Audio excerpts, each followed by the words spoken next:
Do you have any comments before we get started, Commissioner? I don't think so. Okay, Commissioner Bueller, any comments? Well, Here we go. no, just looking, and sorry, this is right during your budget time, but I won't take too much time. I just want to thank Betty. She has really started this whole process with giving us so much information in many different formats. I have everything right here on my iPad. I can take that home with me and not have to carry a huge book. So, but just the format and all the information that we have. I don't know if I've started out a budget year with everything right from the beginning ever. So that I think I just want to say thank you so much for that. And just looking at the budget, I think we're starting off not too bad. We've got a lot of days in front of us, but I know that priorities for me so far are some increases for employees and holding the line on property taxes. So, and we'll work from there. But yeah, Very I just good. wanted to say thank you to Betty and her staff. Really, You're welcome. Thank you for the amazing. nice Thanks. comment. Yeah, Sure. very, very good, Commissioner. And I'd also like to thank Betty for a wonderful job in preparing us. I had a couple of key themes that I think are important, not just for corrections, who we're going to start with, but for all the department leaders that are going to be making budget presentations. But first is to be realistic, that we are and continue to be in tough economic times, and to be realistic. I think it's important that we link our budget and our spending priorities to our mission. That's critical to me. Another key theme is that we need to focus on our customers. And we do have customers. The citizens of Shawnee County are our customers, and we owe them the best that we can do. And also on processes, how we actually do business and how we want to improve how we do business. And then finally, I'd like to see results, quantitative results on our efforts as far as processes and serving customers. So with that, let's get started. All right.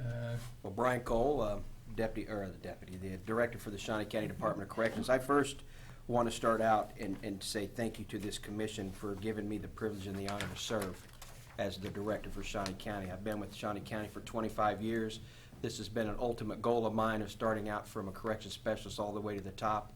I have been blessed and had a lot of good luck along the way, good leaders before me, and this job means a tremendous amount to me to come through for the county. And I definitely want everybody to know here in our presentation that with us being the biggest department and the biggest, with probably the biggest budget, if it is, I think it is the biggest budget, that we do our part.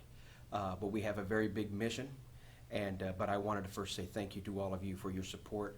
And I think the biggest thing I can say is the word trust, that you've given us the trust. You've never treated that I work for you. You've always treated me as if I work with you. And that means a tremendous amount to me and the staff that work at the Department of Corrections.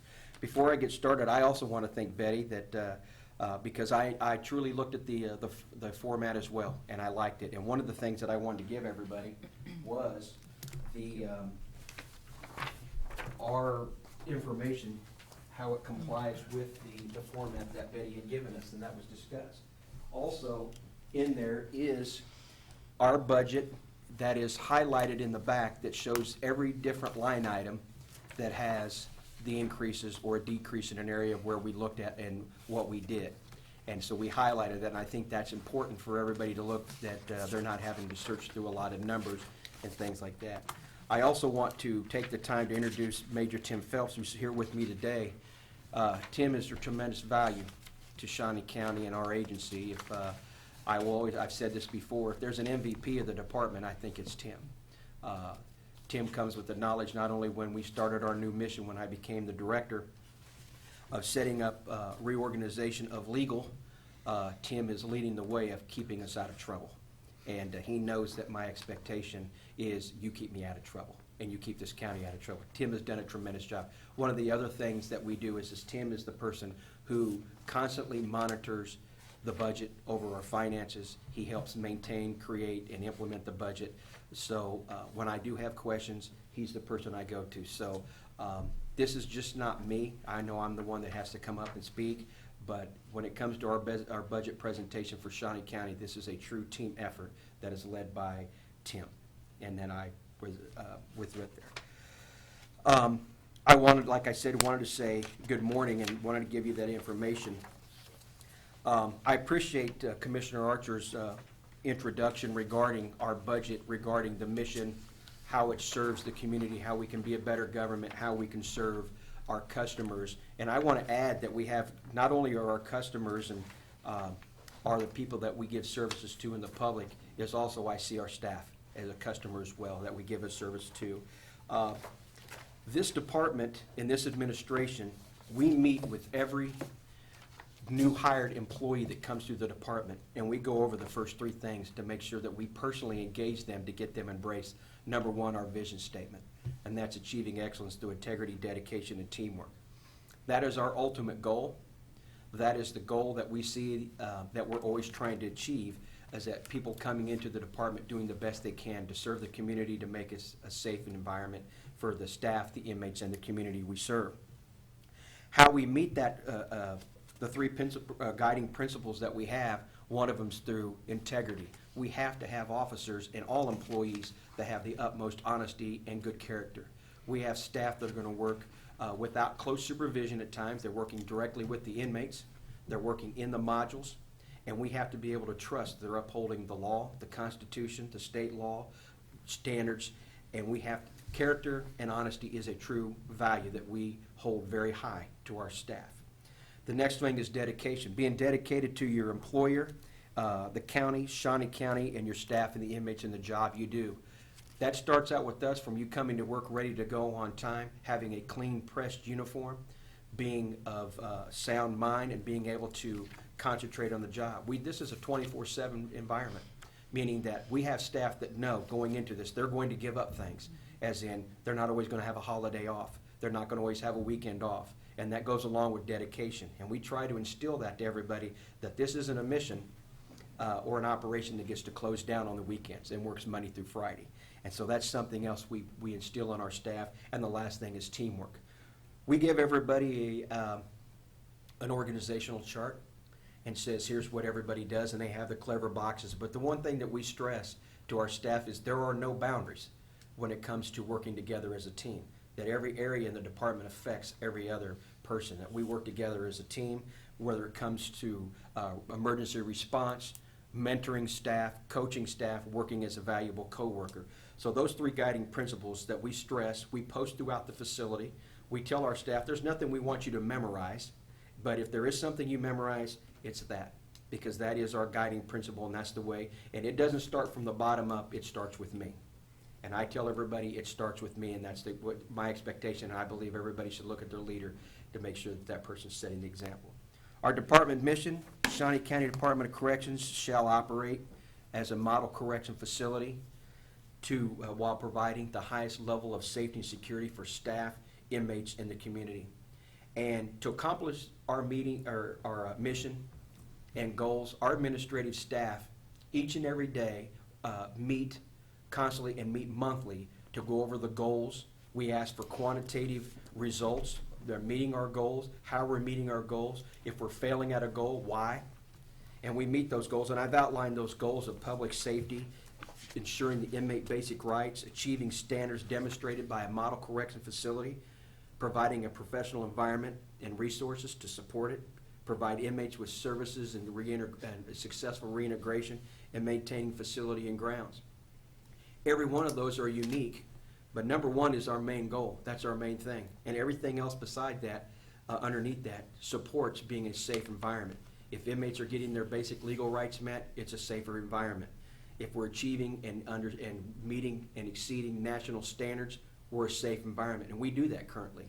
We meet several national standards and are through accomplishments we'll all talk about. We provide professional training to our staff. We try to market this facility, we market this as a career, not just a job. And we try to make sure we have an older facility, and we try to make sure that we maintain it. And one of the things I'm very proud of is that when we have audits that come through monthly, the first thing they will notice is the professional staff and the upkeep and the cleanliness of the facility. And that's something that we're very proud of. As you know, that each department has its own unique challenges. And Shawnee County Department of Corrections is not without ours. Hiring and retention. This is our biggest and one of our biggest challenges for the agency. We currently sit today at 26 vacancies, and we continue to do the best job we can working with human resources and posting our jobs. We go through Craigslist, we go through CJ Online, local and surrounding newspapers, we go to tons of career fairs, and recently set up something with the military, their hiring agency, or those who are being deployed back or coming or have already been back, and trying to fill our positions as much as we can. We're doing our best with that, and always looking for other avenues. One of the things that I wanted to bring your attention to is today we have, this is as of year to date, we have interviewed approximately 120 applicants for jobs, and we've only been able to hire 13. That's almost a 90% failure rate at the jail being able to hire staff. These come from different areas. Some of them, they're just not showing up to the interviews, and some of them are falling out during the process, a background check where most people fall out. Polygraph tests, they can't pass a drug UA, or the physical agility.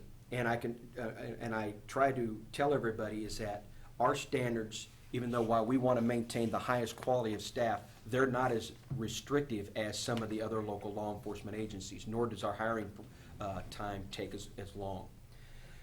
But one of our experiences that reinforces is that we're finding is that what's hurting is the rate of pay for staff. And it's not attracting the best applicants. And I don't want to stand here today publicly and say that that the staff we're hiring that we have at the jail are less than quality, because they're very good staff. But what we're finding is we're getting a lot of applicants who did not meet the demands and the expectations we have to safely operate securely and safely operate and be in a correctional setting. Our inability to hire and retain staff goes into another area of overtime, staff morale. We've had burnout. We're losing staff to other local agencies, to Leavenworth, to state DOC because of the rate of pay and some benefits. And we're changing some of the operations of the agencies, and we're locking down way too much we're doing away with changing training, or we're changing or losing programming, which has been valuable.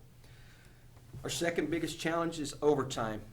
And I try to address this, that with staff vacancies and turnover, we continue to face high overtime costs. And if there's any specific numbers, I have Tim who can provide those specific numbers. But this year we're targeted to go over $900,000 or maybe close to $1 million in overtime. And the things that attribute to our high overtime are our vacancies, our low pay, not having enough. And the other thing I want to address is that back when I was at Tim's rank and I met and we worked with KDOC, we did a staffing analysis. And even if we were full today with the 200, and I believe it's 280, Tim? 277 positions, we're still 20 positions under where we should be in accordance with the staffing. Because right now, if we're at full staff and we allow, say, 2 or 3 people off a shift for vacation or military leave, we're already hitting into overtime already. Now, we are able to do some stuff to reduce overtime. But this year, my biggest concern is meeting that line item. With the budget that we had, and we're doing our best, and we're hoping that when we fill positions that overtime will go down, because we're going to be paying more at a regular rate of pay, and hoping that happens. But what I'm fearful of is overtime is going to continue to come at a rate that our vacancies won't be able to cover. And that's why we're meeting our bottom line right now, is we have so many vacancies. Not paying those is basically helping offset that cost. But we only have $550,000 budgeted overtime. Tim gave me a report this morning that as of our last pay period, we have exceeded $560,000 in that area. That concerns me. And I want it to, and it should concern us all, because when you have a lot of overtime, you're dealing with officer fatigue, and safety and security, tensions get high with the inmates and so on. One of our next biggest challenges is mental health.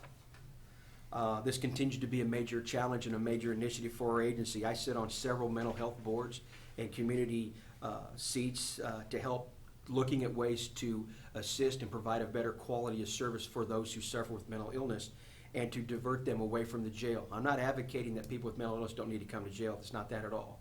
It's that sometimes that because of their mental illness, that's what lends them and puts them in jail.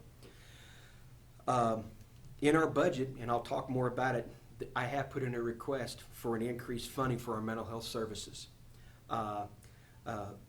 One of the things that I've had Tim is the first thing, one of the things I did is I bought a big legal book on stressing with mental health. And a lot of reasons I have a lot of passion for mental health is both my parents have retired from Osawatomie State Hospital. My dad sits on the governor's chair for the mental health board. And I bought a big legal book for Tim to study. There's therefores and with thous and all that kind of stuff that I didn't understand. The first thing Tim and I did, we looked at this book and we all said, okay. But in about a month, Tim had started going, I don't know how far he's through the book's gone through there. And staying up on the legal trends is what we have to do. And we work really close with Rich Eckert and them, but I want to say this, we're the experts. And that's why I have Tim in correction law and doing this. Legal reviews are identifying today in the courts that there's some court opinions that are getting in their different areas and it's Supreme Court that we no longer can act just as a jail. That some court opinions are coming out and saying your operation needs to start resembling that of a mental hospital and the services. And we're starting to see some of those opinions come out. And but not only is it addressing how you treat for the custody of care of inmates, it also goes into training, housing. Now they're coming out with legal opinions on that the use of force on a general population inmate, it will be much different on that of a mental health person, because when you go in and give an inmate with mental health directives, they don't understand what directives you're giving. So you can't just open the door with a team and barge in and start securing everybody. The courts are saying, you need to start recognizing this person has mental health problems. You have to change the way you approach mentally ill inmates. And that was the staggering thing that Tim told me, was that one excerpt when it came from that courts are starting to say that jails will not be just jails, that they need to start looking at resembles that of a mental health hospital. So we have a lot of work, and I'll talk about that here in just a little bit. We have department successes that I'm very proud of.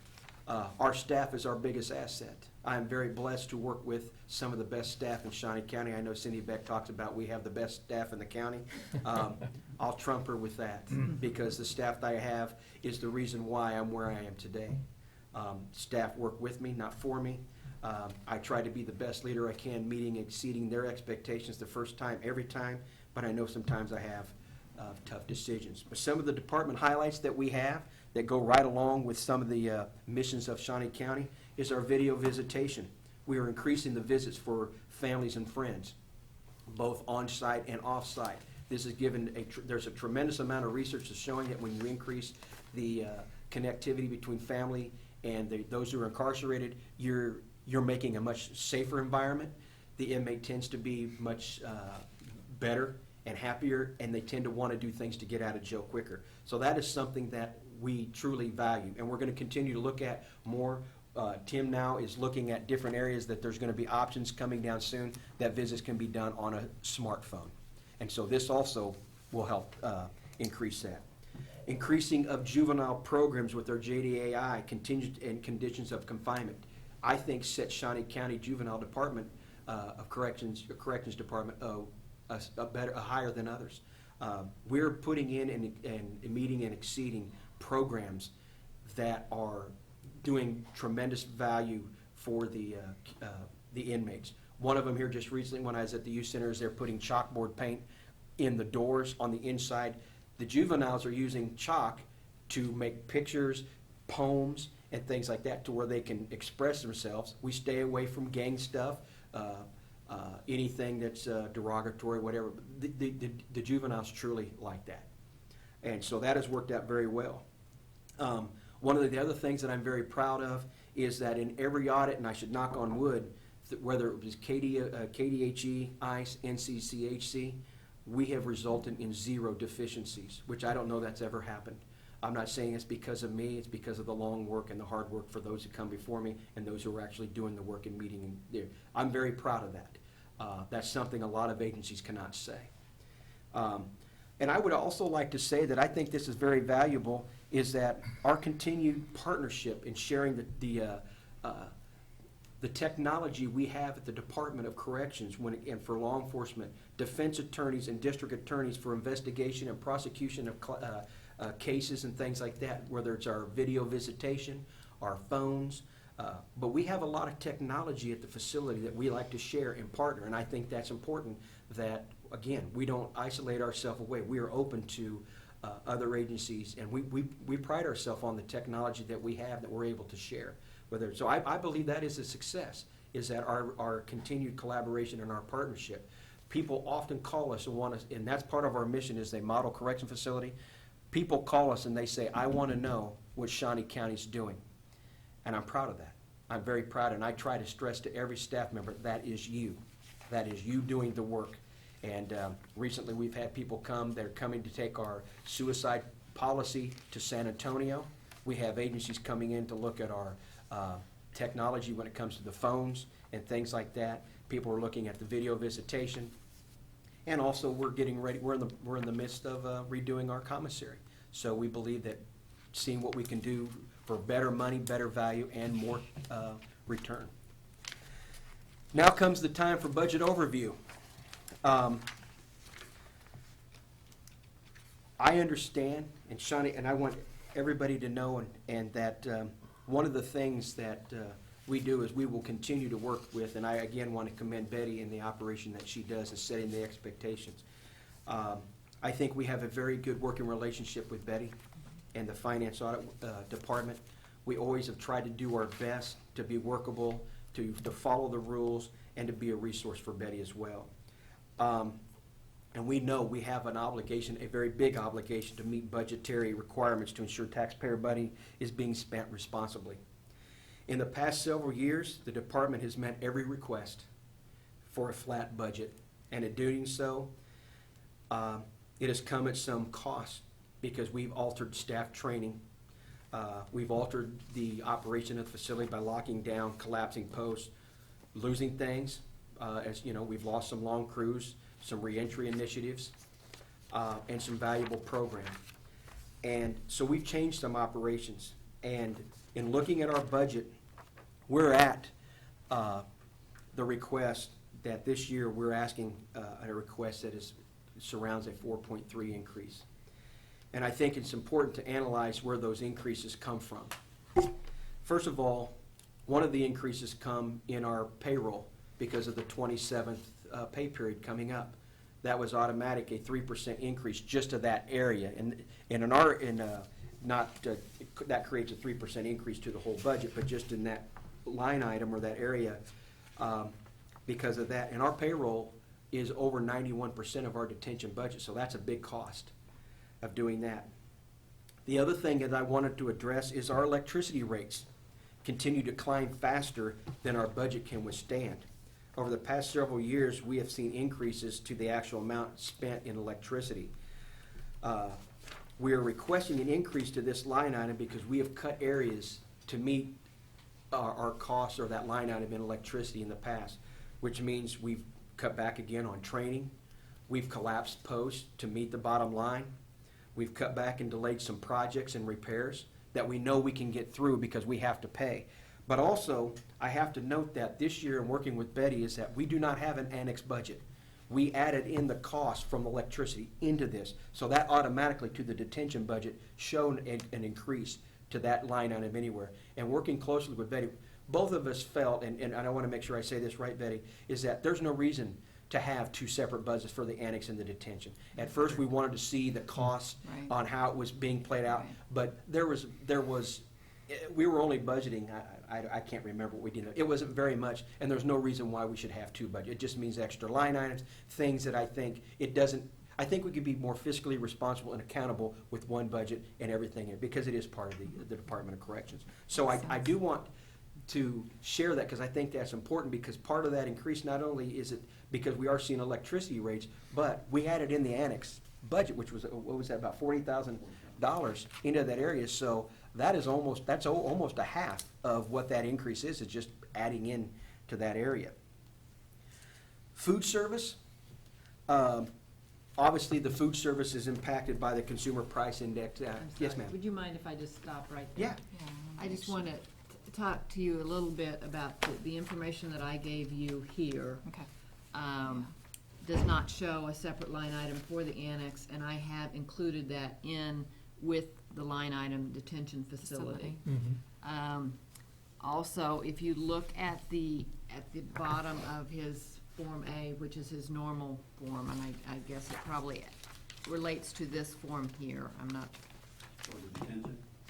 Yeah, just for the detention facility. If you look at it,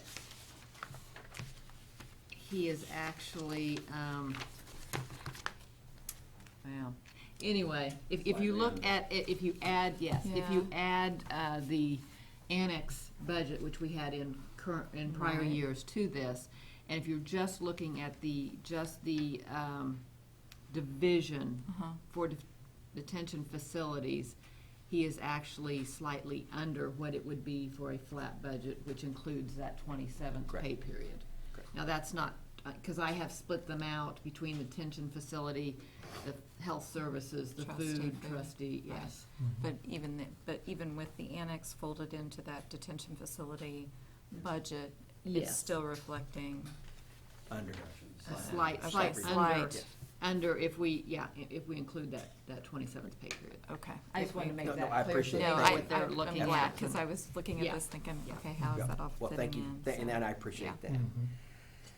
With food service, as mentioned, that here the consumer price index does affect food supplies, and while the CPI that we've seen the trend in the past range from 3% to 7%, we've done a very good job working with our contractor service with Airmark of trying to hold any increase to their contract between 1% and 3% each year. This year, we are expecting and talking with them that an increase, we're expecting maybe it come close to 2.5%. That's why we put that in there for an increase.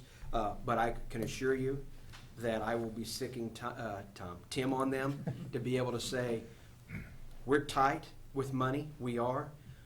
We enjoy the contract. We enjoy the service. But we need to see if we can do something and negotiate everything we can to negotiate under 2.3%, as much as we can, to being flat with that. We understand that food prices will go up. Airmark has been a tremendous partner with us. They provide valuable service, but at the same time, we go into every negotiation, understand there may be an increase, but we go in it with the idea of we're going to try to negotiate the lowest percent increase possible.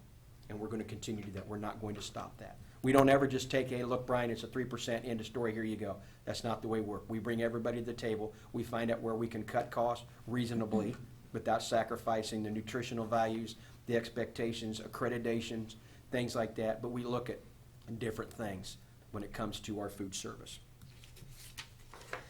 Mental health.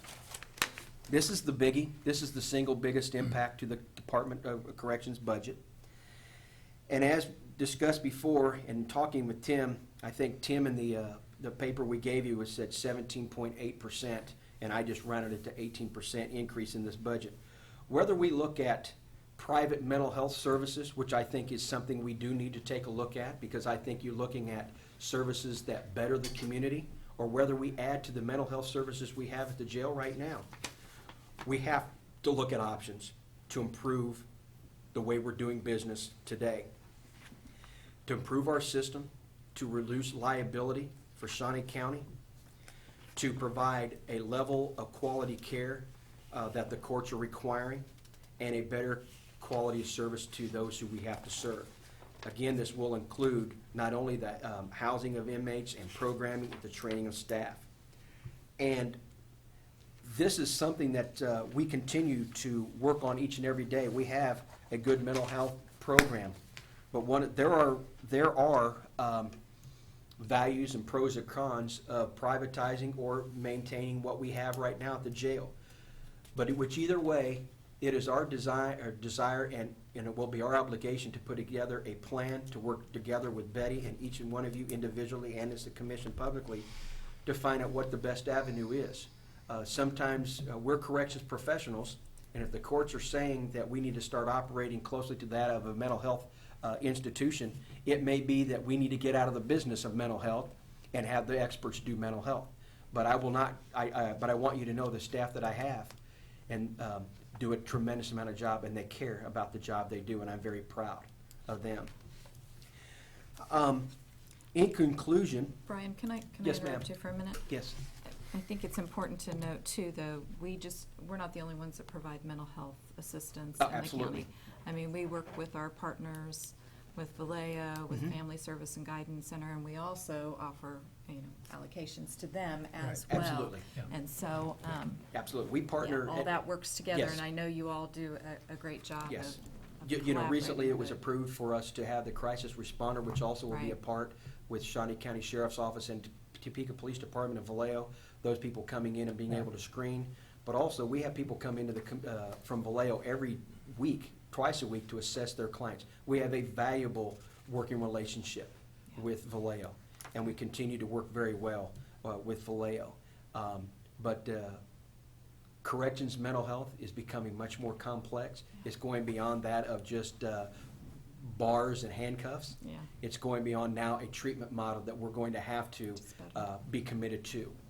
In Sorry to interrupt conclusion, you. the budget increases that we've talked about are predominantly designed to maintain our current operation. But when Commissioner Archer, you meant how we can move towards the future and how to better our services, the two areas that I want to address mainly are the mental health care enhancements are designed to help us move forward in a mission-critical area of corrections. And that is huge. And the other one is salaries for staff. The benefit to helping us continue to grow, I'm not one to stay stagnated. My desk will never be clear. I'm always looking for the next thing that benefits Shawnee County first, this community, the safety and security, the quality of services, and the expectations that you have given us and the trust you've given to me to run the facility. The biggest benefit to our taxpayers is a better quality of service and better fiscal responsibility. That we want to implement better mental health services to do several things, to reduce officer and inmate injuries, which reduces workers' comp, medical costs to the inmates when there's injuries. We want to increase releases from jail, to have a better diversion program, reduce recidivism, and reduce costs to housing of the mentally ill inmates. Right now, our rate of pay is $95. It's probably close to $350 to hold a mental health or mentally ill inmate because of medication. A lot of times, it's 2 officers that have to watch. Those costs add up. We want to reduce liability for the cost of Shawnee County and the taxpayers, our taxpayers. That is a big deal to me, is reducing liability. And one thing, not saying that the jail won't come without its problems when it comes to liability, because it is a breeding ground for liability, but it is our expectation and desire to create an environment and an operation where the inmates and the community they know when they come to Shawnee County Jail, if they do find themselves there, that we don't breed an environment of wanting to sue, that they know they're getting quality services, and again, they're looking to us. The 2 main goals that we proceed through 2015 and in our budget that we put in through 5 years is making corrections staffing wages to help us recruit and maintain quality staff and to keep moving forward with our mental health care to meet the ever-changing landscape in this area. I know there's a lot of initiatives, and I know that I've talked to every commissioner individually, and that there is a true compassion for what we do at the jail, and I appreciate that. You all work very hard and support us at the Department of Corrections, but these are the 2 things that it's just not a matter of us just meeting status quo at the jail. It's always moving ahead, and these 2 areas that benefit the taxpayers is helping us in those 2 big areas to help us grow as an agency. Again, I appreciate it. I am truly honored and privileged to be, to serve as the director, and I'll be happy to answer any questions that you might have. Questions or comments for Mr. Cohen? Mr. Chairman. Yes, Commissioner Cook. Brian, the 4.3% increase, you've got a 3% increase for salaries. Is that going to be enough to cover the 90% failure rate on the hiring? No. What would be realistic? Well, as far as raises, Well, if we need to, I mean, if we're talking about raises, again, raises often don't get factored into budgets for Yes. departments. But raises are part of a different line in the Correct. budget. But if we're gonna be talking about, I mean, while I've got you here, I've got you captive. you do. Let's talk about salaries. Okay? I mean, we have to factor that into our budget as well. We have to look at the We do. the employees we have and the employees that we want to have. Correct. There's two things, and I'll address it. First of all, when I meet with staff, I tell people that coming to the Shawnee County Department of Corrections, I want you here for the career. One of the things that I say, first of all, is job stability. We're the only jail in town, and we're never gonna run out of business. Number one, job stability, that's a big deal. Number one is growth and development for the person there. Number one, do we provide opportunity for lateral movement in the facility? We do, and promotional opportunity. The last one is compensation growth in the department, that they see loyalty, that there is, with each year, that they're being recognized for their loyalty and years of service with the Department of Corrections. Where we're failing, and I say together, is we have local areas like we're losing people that are paying higher. One of the things that we have to look at is trying to meet, at least I'm not asking to become equal to Johnson County, Sedgwick County, Wyandotte County, even though we compete with them. We have people here in our own neighborhood. We lose people to the sheriff's office and we lose people to Topeka Police Department. It's two different jobs, and I understand that. But we're losing a great deal to the prisons here as well, who are starting out significantly higher. And I think one of the first steps we need to look at is trying to meet a starting salary that either meets or exceeds what they're starting at. That's something that's going to be very important. And I think also is what staff are talking to me about and looking at, is there a plan that we can look towards the future? Can we know going in that, and everybody knows there's tough times. Everybody knows that. And I sit there, and Tim will tell you, there's not a staff member that won't tell you that I don't meet with staff to say, look, we have to start out incrementally. I've tried to work with John Thummel and putting together plans to say, let's put plans together for 15, 16, 17, 18. Let's do it incrementally. Don't go after the whole ball of wax altogether, but I want staff to see there's steps in place. But to meet our 90% failure rate, we have to become a more competitive starting salary, because people are seeing Shawnee County Jail is a one-night stay, a stepping stone to go somewhere else, or often we get staff say, I heard the jail was hiring, so I figured I'd come down and just give it a shot. And I cringe when I hear that, because of the loyalty that I've had, that Tim has, the staff have. We have staff there. We've had people this year that retired with 39 years of service, 31, 32. This is my home, and I'll be here as long as this commission will have me. But we do have to do something better with salaries, and there has to be, I think also is getting people back to their right area as far as on the correct step. Right now you got people who've been here 10 years, but they're only being paid at step 7. We have people that have been here 3 years, they're getting paid the same as somebody at step 1. But I guess really what I'm looking at, part of the illusion of doing better for the Department of Corrections would be granting a 4.3% increase to Department of Corrections and not addressing salaries. If we do one and not the other, we haven't solved the underlying problem. That is correct.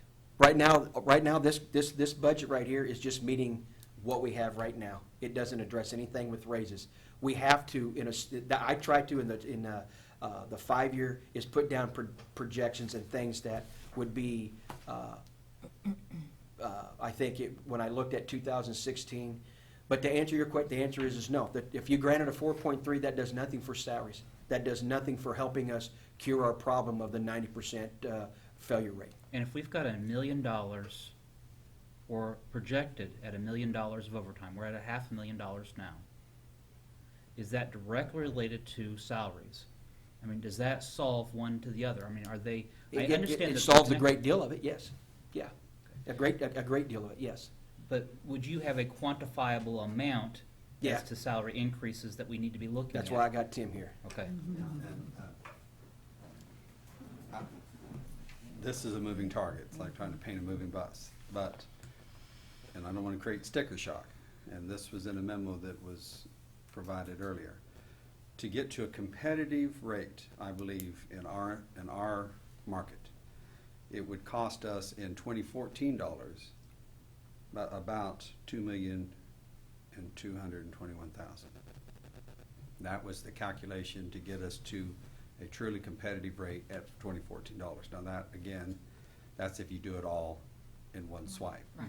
So that's why we tried to build into the 5-year plan incremental steps that will get us into that zone, even though it doesn't take us all the way right out of the chute. Right. And it's a hard way, because you have lag time. Even if you correct the salaries, then you got to do the marketing, and then you got to start seeing, people got to start seeing that this is just a one shot, that it's a progressive thing. Right. So then they commit, and that's kind of part of the equation.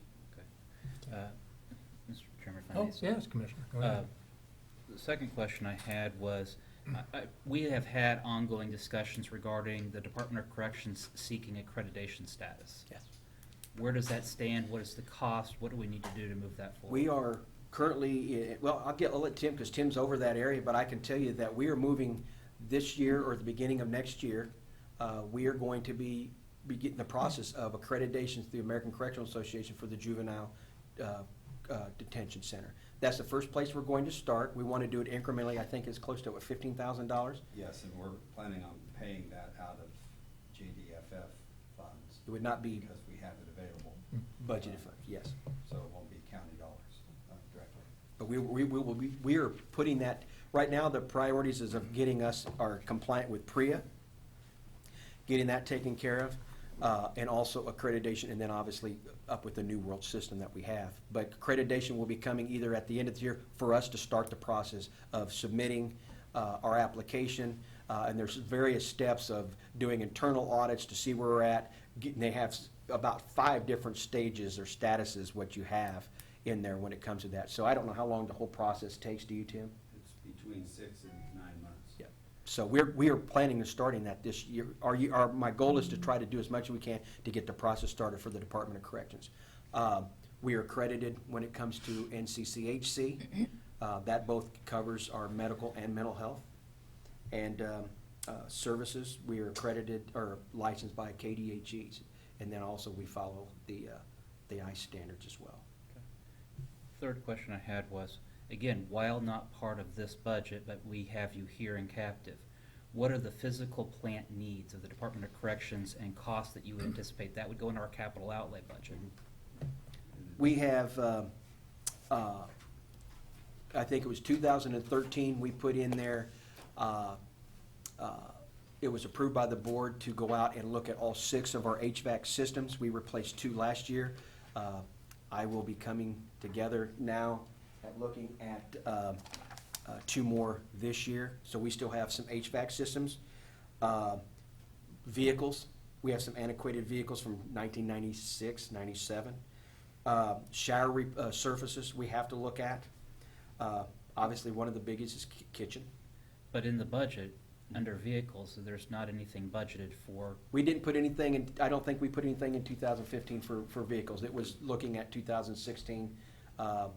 We have bought vehicles this year to replace them because we had some grant money. okay. So we were able to meet with that with some money that we're able to, so we're looking ahead. This year, I think we're okay because we've replaced vehicles. HVAC, we're gonna be looking at another large dryer. But the big issues are shower surfaces. Do you know what those costs would be, Tim? It's 50,000 is what I'm seeing for resurfacing of shower floor, wall Yes. surfaces. Oh, I'm sorry. It's a list of Yeah. things. We're looking at 3.7 million for food service, for the kitchen, the 3 HVAC systems, about 175 apiece. The 2 vehicles, to replace 8 large capacity dryer shower surfaces. They're very proud of their shower surface. But I will say, and invite you to come to the youth center to look at what they've done. And it is very durable. It works out. It's not elaborate by any means, but it looks very nice. It's very durable. And the showers, we've got to meet the showers. But we have our ongoing physical plant stuff because the building's older. But again, I'd set this facility up against a lot of the new facilities. The next question I had was, you've talked about this being an aging facility. We're getting towards max capacity in some areas. The jail is almost, if you build it, we will fill it, unfortunately. What would you project to the next expansion? We've had expansions about every 10 to 15 years. Mm-hmm. You're correct. We've had, our population, we have not, I don't believe, and Tim, you can correct me, I haven't seen the projections of our population to where every 10 years we've added on 280 some beds. Where I tell you, I believe our next big addition will be is we have to build something for mental health. That's going to be our biggest area, is building a correctional area that is dealing strictly with mental health. I believe that's our first step at getting that environment and that done, enhancing our medical area. We have a medical area now that can hold up about 35 inmates. It's not an infirmary, but I think the next big expansion that we need at the jail is mental health facility or module. As far as if you want to add on beds to the facility, if we were if the history holds straight, that would be in 2018, we'd be looking, which is what, 4 years away, of adding 288 beds. I'm not seeing that. I'm not seeing that with what we have, because there's a lot of initiatives and programs that are into reducing. Yeah. And I'm going to continue. I'm working with the city of Topeka, and I'm going to be working with the district courts of looking at more programs and things to reduce the population in jail. Not saying that that's not where people need to be. It's just looking at other avenues, and that's what we're doing with the JDI. We were running close to 50, 60 juveniles. Now we're running in the low 30s. Mm-hmm. A lot of it goes with the program. So I think our population and our facility physical plant is maintaining both quality and serving its purpose. And the last addition was the annex. The annex. And that purpose is Yeah, what? we have- Most people don't know what that purpose Yeah, is. well, the annex, it opened in June of, was it 2009? We opened it in 2009. We can put in there 200 inmates. It was built for several reasons. One of them is for minimum custody inmates. That gives us another option. Number 2, overflow and the purpose for growth. We could put in 240 beds in that facility. So we have the growth at that annex to add, to put in it. Right now we have 60, 70 males, and we probably have about 10 females. And so to keep costs down, we haven't bought the beds, but if we wanted to fill it, and if we could, we could probably, and we didn't renovate the top yet. Right. We could put in 240 beds in that facility. So I think that annex will serve our benefit or our needs when it comes to expansion for growth at the facility.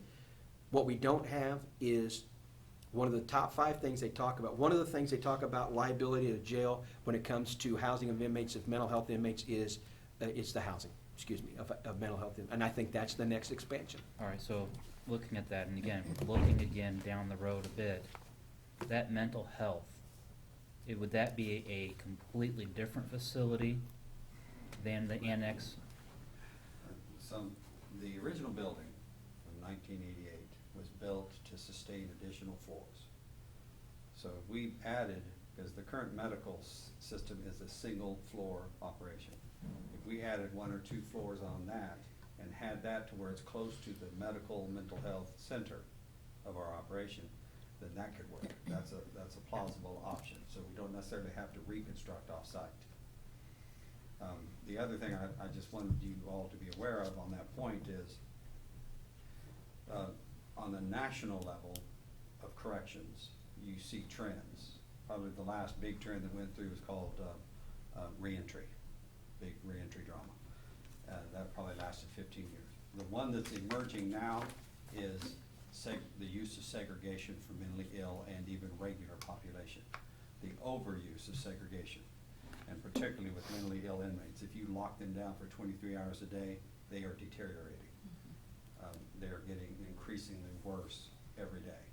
And a lot of the case law centers around that. The use of, because that's what most jails have for aggressively mentally ill people, is you have to treat them like regular misbehaving people, because that's the only kind of cell that you have. And so that's a big thing that's coming on the national level, both in the courts and the standards. And the last question I had was, lawn crew got cut, drug court got cut, or drug treatment got cut years ago. What would be the cost of reinstating either or both? To have a good drug program at that time, we're talking back 2011, was costing us close to $90,000. So I would say that to implement a new drug and alcohol program in jail, you're probably looking close to $90,000 to $100,000. To implement a lawn crew, again, you're looking at probably $100,000 per person. Because there's two things you have to, not only is the salary, but when I pull a person out, it's costing me overtime in there. I want to, and I'm very committed to. When you say per person, you don't mean per inmate? No, per officer. Per officer? Yes. And how many officers would you have? Yeah, we're down 2 crews. So you would be 200,000 would be to reinstate our long crews that we used to have? Yes, but I want to say that with caution this way, is with the vacancies, I can't withstand taking people out of the facility. If you give me the money, so to speak, to cover for the long crews and even overtime, I'm losing people in the operations, which that is our main thing. That is our mission critical. I don't want to minimize the contribution our long crews do, because I get calls every day about, how saddened people are about the long crews. And this not only serves the officers, they look at a job when they get more seniority to bid. And I don't mean this disrespectfully, because the officers do a tremendous job, but that's not the highest priority. It is safety and security and keeping people in the facility of work. If we were down to, 10 vacancies, I would be more here saying, look, we need to push to get these long crews out. I'd love to have an all-female crew as well. I'd like to have 6 crews out there. But, could the county, I guess, give me, we'll fund another additional officer and we'll backfill the money for overtime? I suppose so, but my deal is that the bottom line is you're taking an officer out. And I would say that wouldn't be my first choice. But wouldn't the drug part be a bigger part, since the majority of the Oh. crimes are drug-related? Yeah, absolutely. I had the privilege, and Tim worked also, I had the honor of working with Ron Eisenbarth, who we set up that. It started out with the courts. It was funded by the courts for a year, and then it got moved to the jail. That was a very good program. Ron Eisenbarth and I and program staff, we put that program together. It was a very valuable program. It was a 20-class program in the jail, and it was used for sentence modification. It helped staff. As far as it helped staff as in the inmates were behaving better, but that was a valuable program. And that's one of the things when you're dealing with mental illness, you're dealing with co-occurring disorders that we're seeing. Not only are there drug crimes that are people that are coming in crimes with drug-related crimes, they're coming in under the influence. And we're seeing the drug and alcohol abuse is a big issue. And even for mentally ill, because they do it to mask the mental illness. So having that program is deeply missed, and it's tremendously was valuable to the department and the community and the courts.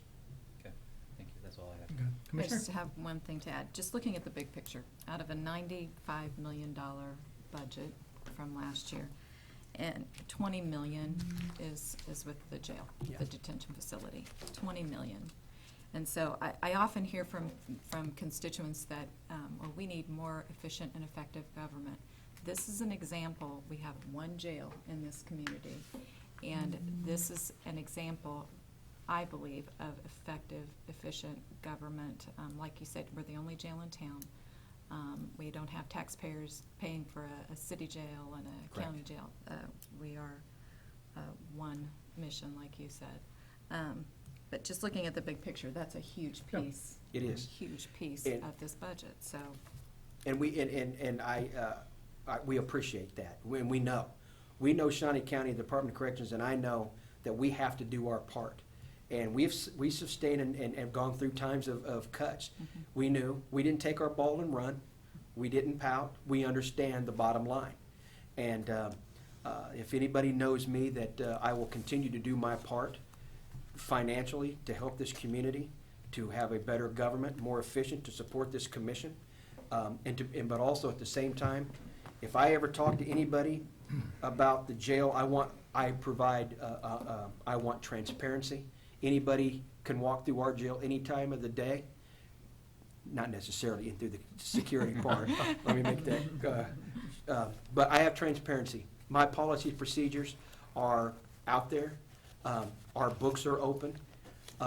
That I can demonstrate responsibility. The things that we have operated and we've done, as far as we've done as much as we can through grants, as much as we have done, and a lot of it has come through that, to meet the bottom line.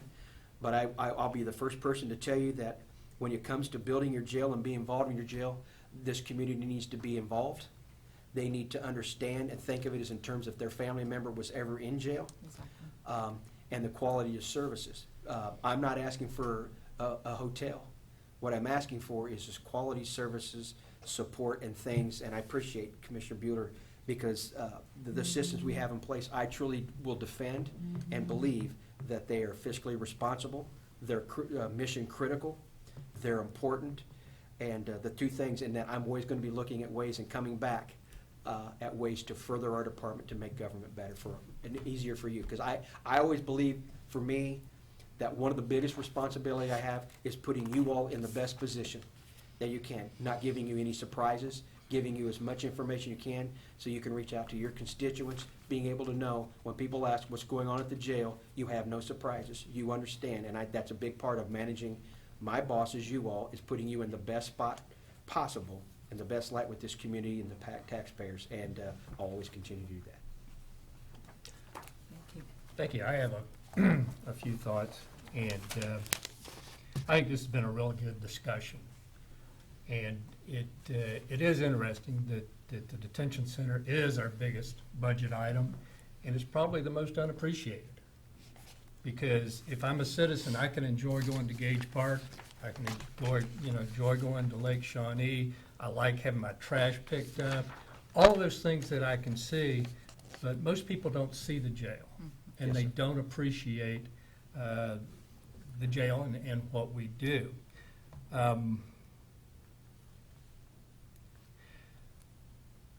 Couple of things, other things, is you said that your staff is better than Cindy Beck's, and I want to note it for the record that Cindy's not in the room this morning. I'll get a call later, I'm sure. Yeah, Yeah. you probably will. She's probably listening. Yeah. The other thing is juvenile initiatives. I am a full supporter of juvenile you, sir. initiatives, because that's what prevents people from coming back. Yes. I like the fact that we have outsiders coming in to take a look at our operation, because it's one thing to pat ourselves on the back and say, we're doing a really good job. It's something else when somebody from Johnson County or Wichita comes in and says, I heard you're doing this. Can you show us? And finally, I want to commend you for using the key phrases mission critical, and I've been working with Betty.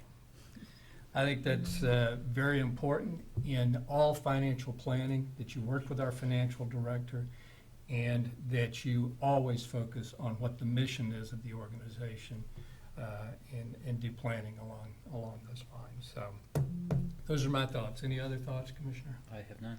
Okay. I have a question. Betty? The mental health crisis employee, Yes. when will that start? Is that start? That will start in this month? July, yes, Yes. and I worked with you on that. They're going to bill, I would like to do, they're gonna bill it, I would like to pay them off just at one time, just because we have the funds available through our wellness account to get that taken care of.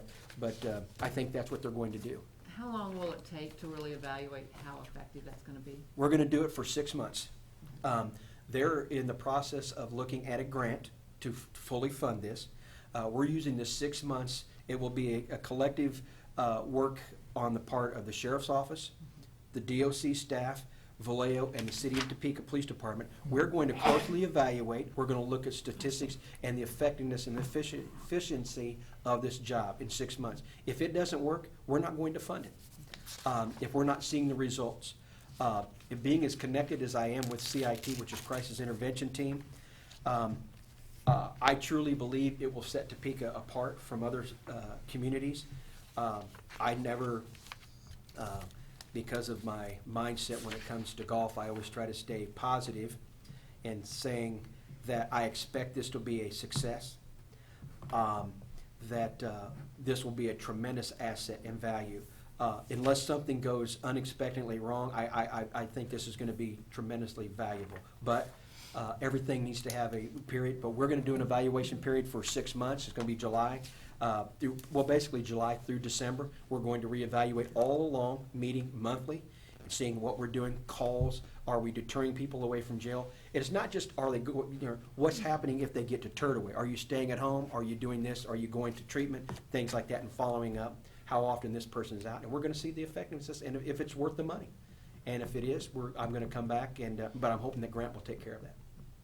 But it will be a 6 month, yes. All right, thank you, Thank you. you. thank you, Brian. Thanks, Tim. Let's take